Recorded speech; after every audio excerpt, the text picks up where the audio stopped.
حدش كارتا قرن أفريقيا سلام كبراتن كبرانن سماعتي تحشا ميديا انهم بقر نز ساعات زبلنا حتتا حيزنا لكم مسئنا لنا قدمي اقنا قصالنا قربهم تحستوتات نمكتتال نچانلنا سابسكرايب كتقبرو نلابوكم حدش كارتا قرن أفريقيا اب قرن أفريقيا حدش كارتان حدش سرعتن يفترالو اتن ابزي زوبا زنبرا ناي حاسوت هاجرات حدا بحدا يفرسالوا اتن بي 18 تفترا هاجرات قرن أفريقيا تبتاتينن حدش هاجرات يفترالوا قرن أفريقيا اب مبرق أفريقيا زركب زوبا وي غودو بخوينو ني إيرترا إثيوبيا سودان دوب سودان جيبوتي صوماليا سوماليلاندن يتقلل إذا زوبا أوروباويان مصيوم حدش هاجرات وي مغزاتاو كارتاتات قدم فطانهم اب بزحات انا اشت منغستاتن ناي قبيلا نغسنتاتن زتمقاقله ينيرو اتجماجم قيح بحري ني امايت عامتات اب تحت مغزات اوتومان تركز نبرن تخون اتخال اخباب غنا اب تحتي انا اشتو ناي قبيلا منغستات ينيرو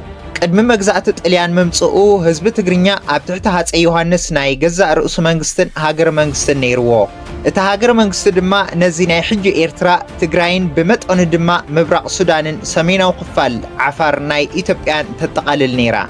ابزا نايلوم ايثيوبيا رئسن زخلا بزحات منغستات نيرن كما ابنت دما نكسنت شوا نكسنت غوندر نكسنت ولو نكسنت غوجام نكسنت ولغا امريت هارر نكسنت اوسا نكسنت بالي ارسي نقمتي البابور بورنا هاويه اوغادين غوبا جما اسوسا كفا وزت زبحالو لعلي 4 انا اشت منغستات نيرانيين ابزا نايلوم صوماليا انجليزن طليانن مصيوم كلتا هاجرات قدم مفطارهم حدا هاجر فصيمو اينبرن قدم مغزاتي اب نايلوم صوماليا هاويه دارود جلدي بيمال هيراب هوادل هوبيه ماجرتين دبال هانتي ورغسنتي ورسنجلي هابر جلو هابر يونيس إساق هابر أول عيسى وزت زبحالا رئسن زخلا منغستات وي ناي قبيلا محدراتات نيرن هاجرات قرن أفريقيا أمنغو اتوم حزبتاتن ناي حبار هاجراو منت ناي حبار تاريخ زانتان كبرتاتن يلن اتن هاجرات نحدحدهم بزيت أمامنو قبيلاتاتن انداتاتن زتملاقين بسنكي زي مهلاو محبراو متئمان بسنكي أصدف جيوغرافي بسنكي زي مهلاو قطبان تعتقرصن مؤكلات منغستاتن سطمات هاجراتن كفتراي كالان جيبوتي قدمي بفرنسا حنت هاجر مخانا رحيتا تاجورا غوبادن عيسان زبهالا رئسن زم حدر هاجرات وي ناي قبيلا منغستات نيرن نسودان حد هاجر غيراز فترتا اوتومان تركيا دحري ادما انجليز نت سفح نايلوم السودان بمورار دوباتا استنصره حنت السودان تبهال هاجر فتيروم اوتومان نغبصن نغماغم قيح بحرن وريروم مسحزو كابو ناتبغسو نزا نايلوم السودان وريروم مايوم اوتومان ابزا نايلوم السودان زنبرا رئسن زخلا ناي قبيلا نكسنتات بمورارن بفراسن السودان زبال حد غزات فترو كابتن باوتومانن بانجليزن فريسن ابزا نايلوم السودان استطرنفا رئسن زخلا هاجرات اب ماكلاي السودان زنبرت نكسنت سينارن اب معرباو السودان زنبرت نكسنت دارفورن يتقسا بتوسخي اب نايلوم دوب سودانن دوباو سودان زنبر شلوك اب دوباو معرب سودان زنبرت قالي ناي هارندوا بشارين بين عميرن ناي قبيلا كونفدريشن دينكا نويرن خالوت امايت نكسنتات نيرن انجليز بزحات رئسن زخلا زنبرا نكسنتات مفراس سودان تبهال حداش هاجر سريحه يا كارتان سرعتن قرن افريقيا بقندو بانجليز طليانن فرنساني تفطيرو اب اوان مغزاتي مس مخفات مترب سويز اگداسنت بحرن قرن أفريقيا سلز عززة اتن أوروباوين هاجرات نربحاتاتن زغلغلا سنعت حدش هاجرات صريحانيين اب 18 8 اندستري معرب أوروبا ارزز بصحالو ينيرو بزي دما اتن هاجرات توسخ عداغا غلبتن طرقحان كدليا ناب أفريقيا هاسو كبلا جمرا بتوسخي اب 18 مترب سويز وي سويس كانال سرح سلز جمره قند متحلالفي كاب ميديترانيان ناب قيح بحرن ناب وقيانوس هندن كونه شعو اب جماجم قيح بحري نحنح اوروباويان هاجرات كم حدش جمره بز مخنياتيو انجليز نعدن فرنسا دما نجيبوت استقوزاصرا بو دما نحنح امونغو فرنسان انجليزن اب قيح بحرن قرن افريقيان تغوهاره فرنسا اب قيح بحرن وشمت عدنن صلوان مسفحفحن انجليز مدرات نزا نايلوم جيبوت تبهال هاجر زتفلاليو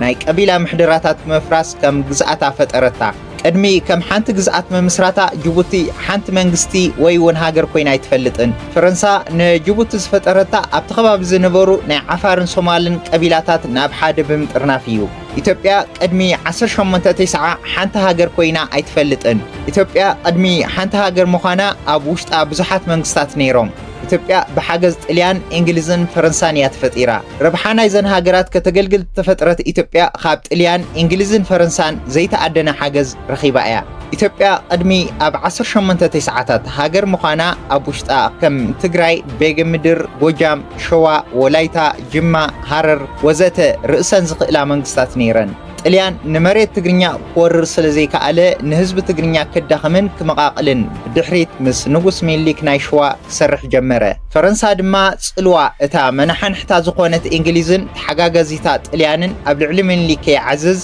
ሸዋ ድማ ካብ ጅቡቲ ናብ ሱዳን ከም መተሓላለፊ ክጥቀመላ ይደሊ ስለዝነበረ ንንጉስ ሚኒሊክ ኣዝዩ ብዙሕ ወታደራዊ ገንዘባውን ዲፕሎማስያውን ቴክኒካውን ሓገዝ ገይሩሉ እዩ እንግሊዝ እታ ናይ ሽዑ ቀንዲ ጸላኢታ ዝነበረት ፈረንሳ ኣብ ቀይሕ ባሕሪ ከይትስፋሕፋሕ እሞ እቲ ካብ ህንዲ ብቀይሕ ባሕሪ ኣቢልካ ናብ ሜዲትራንያን ዝግበር ጉዕዞ ከይተዓግቶ ትሰግእ ስለዝነበረት ንግብፂ ካብ ገባግብ ቀይሕ ባሕሪ ኣውፂኣ እቲ ገማግም በታ መሳርሕታ ዝነበረት ጣልያን ክትሓዝ ገበረት ጣልያን ገማግም ባሕርናን ጸኒሓ ድማ መሬት ትግርኛ ነዛ ናይ ሎሚ ኤርትራ ዝተቆጻጸረት ብዕድመን ብዘይተኣደነ ሓገዝ እንግሊዝን እዩ ብተወሳኺ እንግሊዝን ፈረንሳን ኣብ ሱዳን ይነሓንሓ ስለዝነበራ ዓባይ ብሪጣንያ ንጉስ ሚኒሊክ ሸዋ ኣብ ትሕቲ ጽልዋ ፈረንሳ ከይወድቕ ትሰርሕ ነይራ በዚ ምኽንያት ሚኒሊክ ንረብሓ እንግሊዝን ጣልያንን ኣገዳሲ ኮነ ሚኒሊክ ነዛ ናይ ሎሚ ኢትዮጵያ ዝመስረታን ዝተቆጻጸራን እምበኣር ብሓገዝ እንግሊዝ ጣልያንን ፈረንሳን እዩ ኢትዮጵያ ንረብሓ ጣልያን እንግሊዝን ፈረንሳን ከተገልግልያ በተን ኤውሮጳውያን ሃገራት ተፈጢራ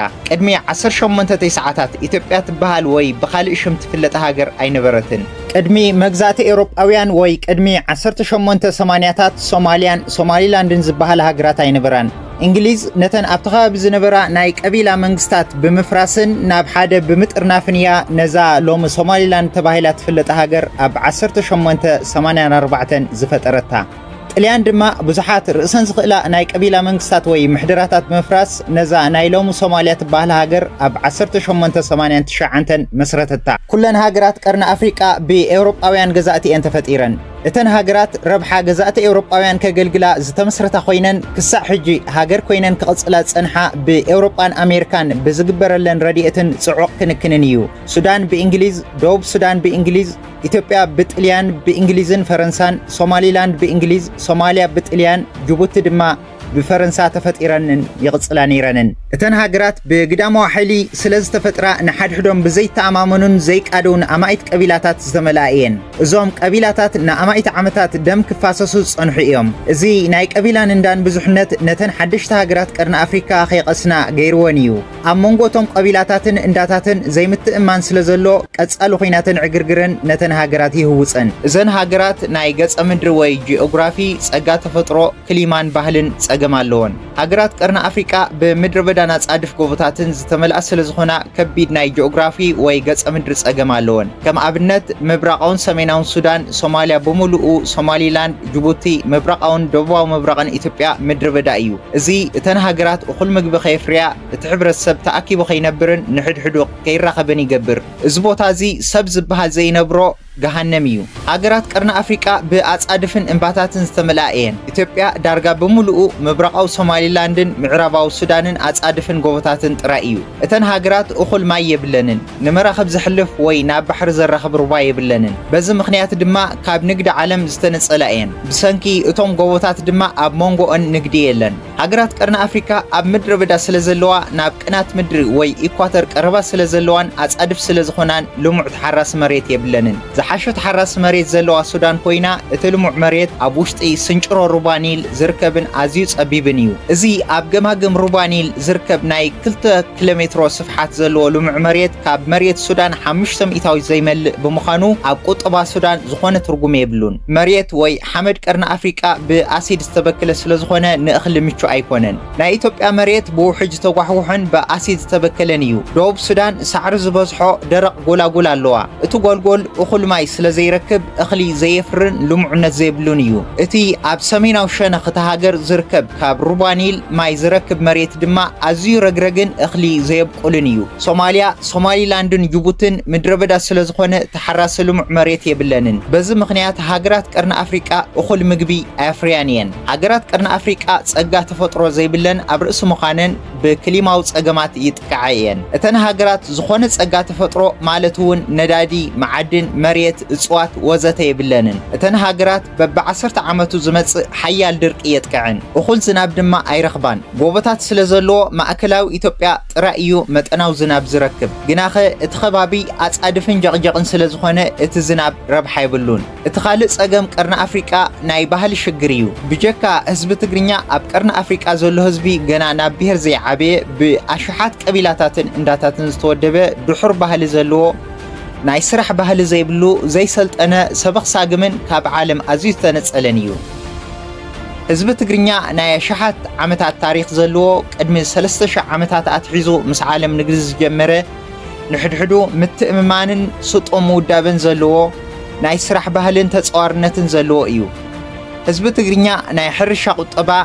ቀዋሚ ናብራን ዓድታትን ስልጣነን ንግድን ካብ ዝጅምር ኣሽሓት ዓመታት ገይሩ እዩ ትግርኛ ሓደ ጥርኑፍ ዛንታን ታሪኽን ኣለዎ ብግልባጡ ኣብ ቀርኒ ኣፍሪቃ ዘሎ ህዝብታት ገና ናብ ብሄር ዘይዓበየ እዮም እቶም ዝበዝሑ ሰበኽሳግምን ሓውሲ ሰበኽሳግምን እዮም ካብ ባሕርን ካብ ዓለምን ዝተነጸሉ እዮም በዚ ምኽንያት እተን ሃገራት ከቢድ ናይ ባህሊ ጸገም ስለ ዘለዎን ትካላት ክፈጥራን ክህብትማን ዝከኣል ኣይኮነን ሃገራት ቀርኒ ኣፍሪቃ ብኤውሮጳውያን ገዛእቲ ካብ ዝፍጠራ ጀሚረን ክቐስናን ቁጠባ ክፈጥራን ኣይከኣላን ኣብነት ሱዳን ኣብ 1899 ብእንግሊዝ ካብ ትፍጠር ጀሚራ ሰላም ክትረክብ ኣይከኣለትን ሃገር ካብ ትኸውን ኣብ ቀጻሊ ኹናት ሕድሕድ ዕልዋ መንግስትን ህውከትን ኣትያ ትርከብ ሱዳን ኣብ 1956 ካብ እንግሊዝ ናጽነታ ምስ ወሰደት ኣዋርሕ ከይጸንሐት እያ ናብ ኹናት ሕድሕድ ኣትያ እቲ ክሳዕ 1972 ን17 ዓመታት ዝቐጸለ ናይ መጀመርታ ኹናት ሕድሕድ ሱዳን ህይወታ ሸሓት በሊዑን ኣማኢታ ሸሓት ኣመዛቢሉን እዩ ሱዳን ሃገር ካብ ትኸውናት ሒዙ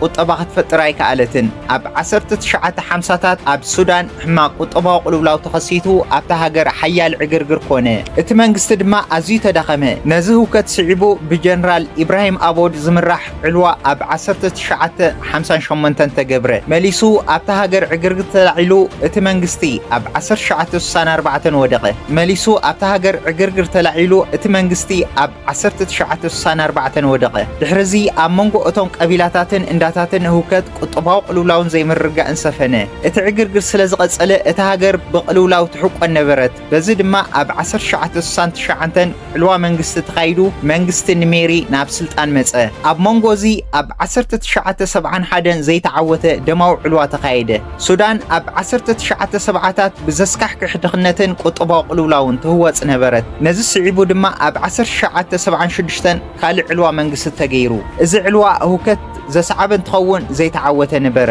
መንግስቲ ሱዳን ኣብ 1983 ሸሪዓ ወይ እስላማዊ ሕጊ ምስ ኣወጀ ኣብታ ሃገር ደማዊ ኹናት ሕድሕድ ንካልኣይ ግዜ ተበገሰ ኣብ 1984-85 ኣብታ ሃገር ሕሱም ድርቂ ተኸሲቱ ብዙሕ ሰብ ሃለቐ እዚ ድማ ዕግርግር ኣሰዓበ ነዚ ቅልውላው ስዒቡ ኣብ 1985 ካልእ ኹናት ተገብረ እቲ ደማዊ ኹናት ንጀነራል ዓብድራሕማን ደሃብ ናብ ስልጣን ኣምጽአ ድሕሪ ዓመት ሲቪላዊ መንግስቲ ተመስሪቱ ግናኸ ነታ ሃገር ከመሓድራ ኣይከኣለን ኣብ ሱዳን ዕግርግር ብልሹና ድኽነትን ቅልውላውን ሳዕረረ ናይታ ሃገር ሕጊ እንታይ ይኹን ኣብ ዝብል ስምምዕ ክፍጠር ኣይከኣለን እቲ ህውከትን ቁጠባዊ ቅልውላውን እናሓመቐ ምስከደ ኣብ 1989 ብዑመር ኣልበሽር ዝምራሕ ዕልዋ መንግስቲ ተኻየደ እቲ ኣብ 1983 ዝጀመረ ኹናት ሕድሕድ ኣብ እዋን ኣልበሽር እውን ተጋዲዱ ቐጸለ ህይወት ኣሽሓት በልዐን ልዕሊ 4 ሚልዮን ህዝቢ ኣመዛበለን ኣብታ ሃገር ዓጸቦ ጥሜት ሸቕላ ኣልቦነትን ፌራን ነገሰ ነዚ ስዒቡ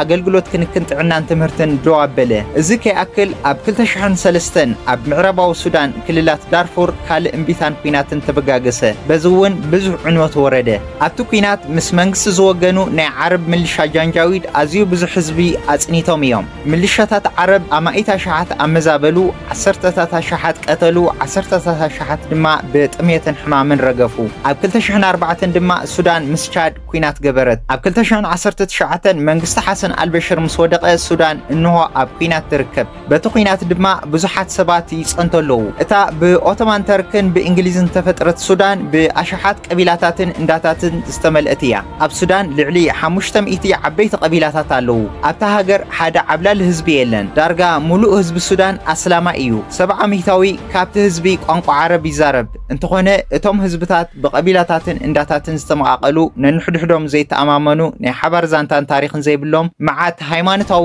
ኣፈላላይ ዘለዎም ኣብ መንጎኦም ናይ ኣማኢት ዓመታት ጽልኢ ዘለዎምን ንሕድሕዶም ከም ደምኛታት ጽላእቲ ዝረኣዩን እዮም ሱዳን ሕጽረት ናይ ጸጋታት ኣለዋ ሕማቅ ገጸ ምድርን ክሊማን ድማ ኣለዋ ሰሜናዊ ሱዳን ሰብ ዘይነብረሉ ምድረበዳ ኮይኑ ካብ ፖርት ሱዳን ናብ ከተማታት ደመርን ከሰላን ይዝርጋሕ እቲ ካርቱም ዘላትሉ ሰፊሕ ማእከላይ ሱዳን ድማ ብጀካ ሰበኽሳግም ካልእ ህዝቢ ዘይነብረሉ ሓውሲ ምድረበዳ እዩ ከተማታት ዋድ መዳኒ ሲናር ኮስቲ ኦበይድ ኤልፋሽር ዘለው ካብ ካርቱም ንደቡብ ዝዝርጋሕ መሬት ሳዕሪ ዝበዝሖን ንእኽሊ ምቹእ ዘይኮነን ደረቕ ቦታ እዩ ደቡባዊ ሱዳን ድማ ሳዕርን ቆጥቋጥን ዝበዝሖ ሃሩር እዩ ኣብ ሱዳን ክልተ ሰፋሕቲ ምድረበዳታት ይርከቡ እዞም ምድረበዳታት ኣብ ምብራቕ ዘሎ ምድረበዳ ኑቢያን ኣብ ሰሜን ምዕራብ ዝርከብ ምድረበዳ ሊብያን እዮም በዞም ምኽንያታት ያምባር ሱዳን ቁጠባ ክትፈጥር ሰላምን ቅሳነትን ክህልዋን ሓንታ ሃገር ኮይና ክትቅጽልን ዘይትኽእል ክሳዕ ሕጂ እታ ሃገር ኣብ ናይ ደገ ረድኤት እያ ተመርኩሳ ጸኒሓ ብዘይ ናይ ደገ ደገፍ ሱዳን ሃገር ኮይና ክትቅጽል ዝከኣል ኣይኮነን ኣብ 1980ታት ሱዳን ኣብ ኣፍሪቃ ድሕሪ ግብፂ ካልእቲ ዝበዝሐ ረድኤት ካብ ኣሜሪካ ትወስድ ሃገር እያ ነይራ እቲ ረድኤት ምስ ጎደላ ድማ ኣብ ኩናትን ዕግርግርን ወዲቓ ትርከብ እታ ብኢድ ጣልያን እንግሊዝን ፈረንሳን ኣብ 1890 ዝተሰነዐት ኢትዮጵያ ድማ ንዝሓለፉ 136 ዓመታት ኣብ ኩናት ህውከት ጥሜት ድኽነትን ሕማምን እያ ጸኒሓ ኢትዮጵያ ናይ ገጸ ምድሪ ወይ ጂኦግራፊ ባህሊ ታሪኽ ክሊማን ጸጋታትን ጸገም ኣለዋ ኢትዮጵያ ካብ ባሕሪ ዝተነጸለትን ንሕድሕዳ ዘይተራኸብን ናይ ሓሶት ሃገር እያ ካብ ሰሜን ኢትዮጵያ ወሎን ጎንደርን ጀሚሩ ክሳዕ ደብረ ብርሃን ዝዝርጋሕ ሰንሰለታዊ ጎቦታት ኣሎ ኣብ ደቡብ ኢትዮጵያ ድማ ካብ ኣዳማ ባሌን ሃረርጌን ዝዝርግሑ ነዋሕቲ እምባታት ኣለዉ ናይ ኢትዮጵያ ጎቦታት ኣዝዮም ነዋሕቲ ብምዃኖም ነታ ሃገር ካብ ዓለም ኣነጺሎም ንሕድሕዳ ድማ ከም ዘይትራኸብ ገይሮም ፈላልዮም እዮም ጎቦታት ደቡብ ኢትዮጵያ ክሳዕ 4300 ሜትሮ ልዕሊ ጽፍሒ ባሕሪ ዝበጽሑ ኮይኖም ኣብ ሰሜን ኢትዮጵያ ዝርከቡ እምባታት ድማ ክሳዕ 4500 ሜትሮ ይበጽሑ ንኣብነት እምባራስ ዳሽን 4550 ሜትሮ ኣቡነ ዮሴፍ 4260 ሜትሮ ቱሉ ዲምቱ 4385 ሜትሮ ጉና 4231 ሜትሮ ጭላሎ 4071 ሜትሮ ኣብ አዲስ አበባ ዝርከብ እምባ እንጦጦ ድማ 3200 ሜትሮ ልዕሊ ጽፍሒ ባሕሪ ይበጽሑ ካብ ጽፍሒ ባሕሪ ክንድዚ ዝኣክል ሜትሮ ልዕልካ ምስ ዓለም ክትናገድ ንሕድሕድካ ክትራኸብ ናይ ሓባር ባህልን ዛንታን ክትፈጥር ስሙር ሃገርን መንግስትን ክትፈጥር ሙዕቡል ቁጠባ ክህልወካ ዝከኣል ኣይኮነን ካብዚ ብተወሳኺ ኢትዮጵያ ብግዳማውያን ሓይልታትን ብገዛእቲ መሳፍንተ ኣምሓራን ስለ ዝተሰርሐት ናይ ሓባር ታሪኽን ዛንታን የብላን ኣምሓራ ኣብ ልዕሊ ህዝብታት ኦሮሞ ትግራይ ሶማል ወላይታ ሃረር ወዘተ ደማዊ ወራርን ምጽናት ዓሌትን ወይ ጆኖሳይድ ፈጺሞም እዮም ኢትዮጵያ ብደም እቶም ህዝብታትን ብዋጋ ህዝቢ ትግርኛን እያ ተፈጢራ ህዝብታት ኢትዮጵያ ዘሳንዮም ናይ ሓባር ታሪኽ የብሎምን ብግልባጡ ንሕድሕዶም ናይ ምቀትታልን ደምነትን ታሪኽ ስለ ዘለዎም ስኒት የብሎምን ምትእምማን ዝበሃል ኣብ መንጎኦም የለን ኢትዮጵያ ካብቲ ፍጥራት ሒዛ ኣምሓራ ኣብ ልዕሊ ኦሮሞ ኦሮሞ ኣብ ልዕሊ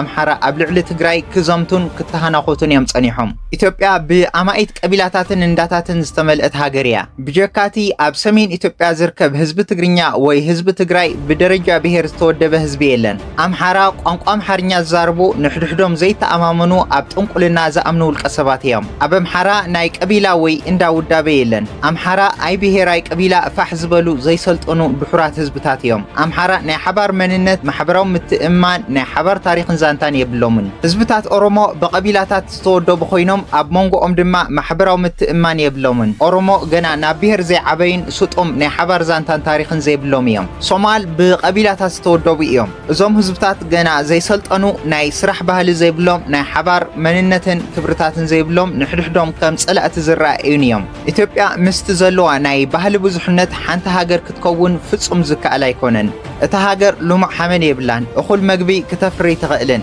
ሕማቕ ክሊማ ኣለዋ ኢትዮጵያ በብ10 ዓመት እናመጸ ዝህውፃ ሕሱም ድርቂ ኣሎ ኣብ መላ ኢትዮጵያ ምድረበዳነት ብፍጥነት እናተስፋሕፍሐን ሕዛእቲ ተፈጥሮ እናተጋህሰን ይኸይድ ኣሎ ኢትዮጵያ ዝኾነ ጸጋ ተፈጥሮ የብላን ናይታ ሃገር ሓመድ ብኣሲድ ተበከለን ብውሕጅ ተኳሕጉሕን እዩ ውህሉል መዓድን ነዳዲ የብላን ኢትዮጵያ መርከብ ዘኽይድ ወይ ምስ ባሕሪ ዘራኸብ ሩባ የብላን እታ ሃገር ብኤውሮጳውያን ካብ ትፍጠር ጀሚራ ብደጋው ረድኤትን ድጋፍን እያ ሃገር ኮይና ትቕጽል ነይራ ዘይተኣደነን ናይ እንግሊዝ ኣሜሪካ ሕብረት ሶቪየትን ቻይናን ሓገዝ እዩ ነታ ሃገር ዶ ኣቢልዋ ዝነበረ ኢትዮጵያ ብዘይ ናይ ደገ ሓገዝ ንወርሒ እውን ክጸንሕ ኣይትኽእልን ብእንግሊዝ ተፈጥረት ሶማልያ ልዕሊ 500 እንዳታት ኣለውዋ ሕብረተሰብ ሶማልያ ይትረፍ ናብ ደረጃ ብሄር ናብ ደረጃ ቀቢላ እውን ገና ይዓበየን ህዝቢ ሶማልያ ኣብ 5 እንዳታት ይምቀል እቶም እንዳታት ዳሮድ ኢሳቅ ዲር ሃውየን ረሓን ወይንን ይበሃሉ ኣብ ውሽጢ ዳሮድ ጥራይ ልዕሊ 50 ንኡሳት እንዳታት ኣለዉ ብሓፈሻ ኣብ ሶማልያ ልዕሊ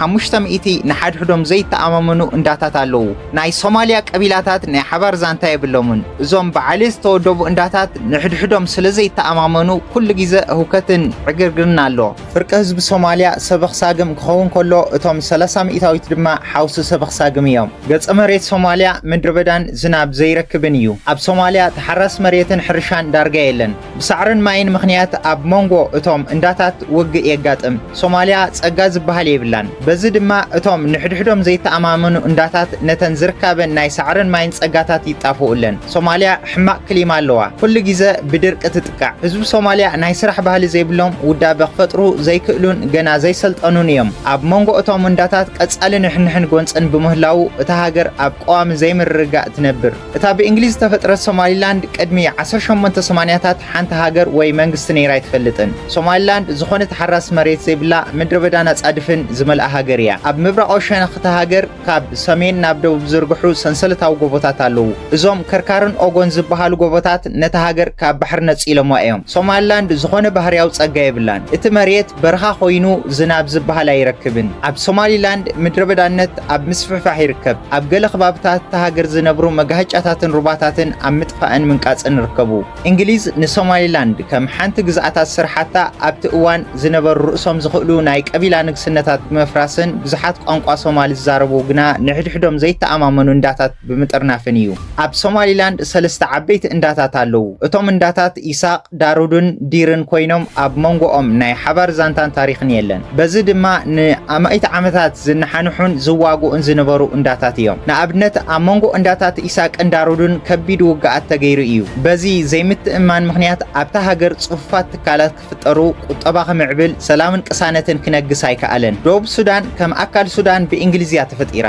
ቅድሚ መግዛእቲ እንግሊዝ ኣብዛ ናይ ሎሙ ደቡብ ሱዳን ብዙሓት ርእሰን ዝኽእላ ናይ ቀቢላ ምሕደራታት ነይረን እየን ነዘን ቀቢላታት ብምጥርናፍ እንግሊዝ ኣካል ግዛኣት ሱዳን ገበረተን ኣብ ደቡብ ሱዳን ልዕሊ 60 ቀቢላታት ኣለዉ እቶም ቀቢላታት ብሰንኪ ናይ ሳዕርን ማይን ንሕንሕ ንኣማኢት ዓመታት ክዋግኡ ዝነበሩ እዮም እዞም ቀቢላታት ዝኾነ ናይ ሓባር መንነት ታሪኽ ዛንታን ስርዓተ ክብርታትን ስለ ዘይብሎም ኣብ መንጎኦም ምትእማን የለን በዚ ምኽንያት ኣብ ቀጻሊ ንሕንሕን ጎንጽን ይነብሩ ደቡብ ሱዳን ኣብዚ ሕጂ ሰዓት ኣብ መንጎ ብሳልቫኪር ዝምርሑ ቀቢላታት ዲንካን ብሪክ ማቻር ዝምርሑ ቀቢላታት ኑዌርን ብዝግበር ጎንጽን ቋሚ ውግእን ትሕቆን ኣላ ደቡብ ሱዳን ኣብ ቅናት ምድሪ ወይ ኢኳተር ትርከብ ሃገር ስለ ዝኾነት እቲ መሬታ መዓዝኡ ባህሩ ዝተወደአ እዩ ዝናብ ዋላ እኳ እንተሃለዋ ደቡብ ሱዳን ብዱር ብቆጥቆጥን ጀቕጀቕ ቦታታትን ዝተመልአት እያ ደቡብ ሱዳን ብሩባኒል ገይራ ብግብፅ ኣቢላ ምስ ዓለም ከይትራኸብን ከይትነግድን 9000 ኪሎሜትሮ ስኩዌር ዝዝርጋሕ ኣብ ሰሜናዊ ሸነኽ እታ ሃገር ዝርከብ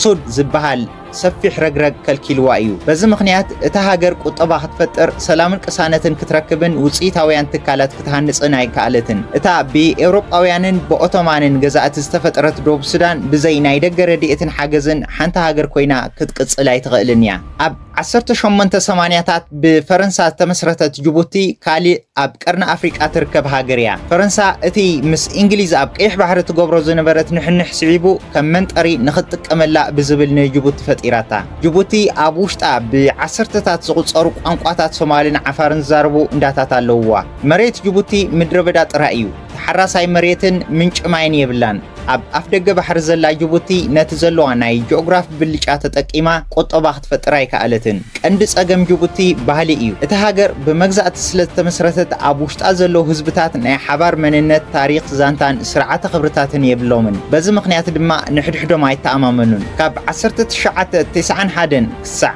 2001 ኣብ መንጎ እቶም ነታ ሃገር ዘመሓድርዋ ዘለው ናይ ሶማል እንዳታት ዒሳን ናይ ዓፋር እንዳታትን ኩናት ነይሩ እዩ እቶም እንዳታት ብሰንኪ ናይ መግሃጫን ማይ ንሕንሕ ንዘመናት ክዋግኡ ጸንሑ እዮም በዚ እውን ኣብታ ሃገር ርግኣት የለን ጽፈት ዘለዎን ትካላት ክፍጠራ ይተኻኣለን ጅቡቲ ክሳዕ ሎሚ ብሓገዝ ፈረንሳያ ከም ሃገር ኮይና ትቕጽል ዘላ እቶም ናይ ዒሳ እንዳታት ነታ ሃገር ዋላ እኳ ንግይዙ ይቆጻጸርዋ ኣብ መጻእ ዝነትጉ ወጥር ግን ኣሎ ኣብ መንጎ እንዳታት ዓፋርን ሶማልን ኩናት ምውልዑ ይተርፎን ኣብ ጅቡቲ ድኽነት እናተጋደደ ምስ ምኻዱ ድማ መጻእቲ ሃገር ሕማቕ ይገብሮ ልዕሊ 25 ሚእታዊት ካብ መንእሰያት ጅቡቲ ስራሕ የብሎምን እቲ ሃገር ዝኾነ ኢንዳስትሪ ወይ ሕርሻ ይብላን ጅቡቲ ኣብቲ ንኢትዮጵያ ትህቦ ኣገልግሎት ወደብን ኣብ ናይ ደገ ረድኤትን ዝተመርኮሰት እያ እቲ ሃገር ካብ ኣሜሪካን ኤውሮጳን ኣብ ዓመት 10 ሚልዮናት ትረክብ ካብዚ ብተወሳኺ ካብ ቻይና ጥራይ 1.4 ቢልዮን ዶላር ዕዳ ኣለዋ إذن بمجزأة نايدك حيلتها تفترة ناي بحصوت هاجرات قرن أفريقيا بزي نايدك رديئة حاجزن كنبرة ذكاء لايكونن أجرات قرن أفريقيا كاب أمريكا أوروبا تشاينا أهجراوين تكالاتن بزح رديئة كرخبات سنيحنين حججنا علم تغيير آية كنتات يلاوت أن حدش علمه وسرعة يمعبلالو أجرات أوروبا أمريكان بسنك مدخان قطبا ندق زهو رديئة دارجا دوي بلالو أبوشت أن بزلو نايبهلن قطبان كلولاون زي من رجع عندما نهاجرات قرن أفريقيا زبوء زنبرات أمتا ويك قلبي يلن اتن هاجرات نابوشت أو كنتاتن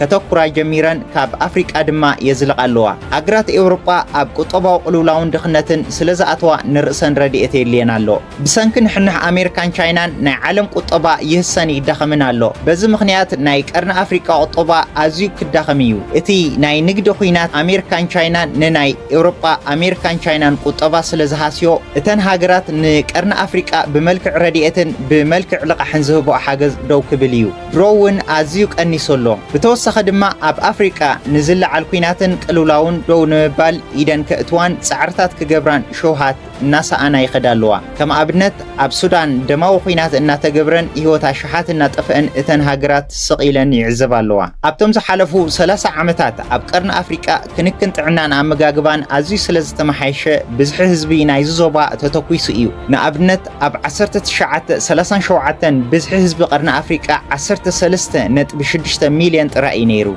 دحري 8 عامتات أب 2025 بزح حزب الزوبا 223 مليون بزحي إيو إذا مالت أب قرن أفريقيا ببعمتو 2.4 مليون هزبي يوسخالو مالتيو أب عمد سفتر حدش سرح جنا تحت 100 شحيو بزم مخنيات إتن بمجزات استفترة ناي بحصوت هاجرات أفريقيا النافرسا أبزوبا حدش كارتا أب ممعبال يركب سودان فريسا درو كلتا هاجر كوين الله إثيوبيا بجبر تبتينا أوروميا نبينا أمحارا نبينا تجراي نبينا كويننا لوا إتن أب إثيوبيا زلوا كللات ناس نتن كي وجا ناي بحر وحسنت زلوا مسمر سلزي رخبائيو إتي أب إثيوبيا زلوا كوينات نابر تعيقي سلازلو تهاجر بوجعي تبتاتن اللوان رحق أيقونن سوماليا فريسا مقادشو جوبالاند بونتلاندن سوماليلاندن تبتاتينن رأسن زخيل هاجرات كوينن اللوا جوب السودان إتي أب مونغو قبيلاتات تنكان نويرن زلو ترنتيجو فينات مجمارون تهاجر مبتانان أيترفان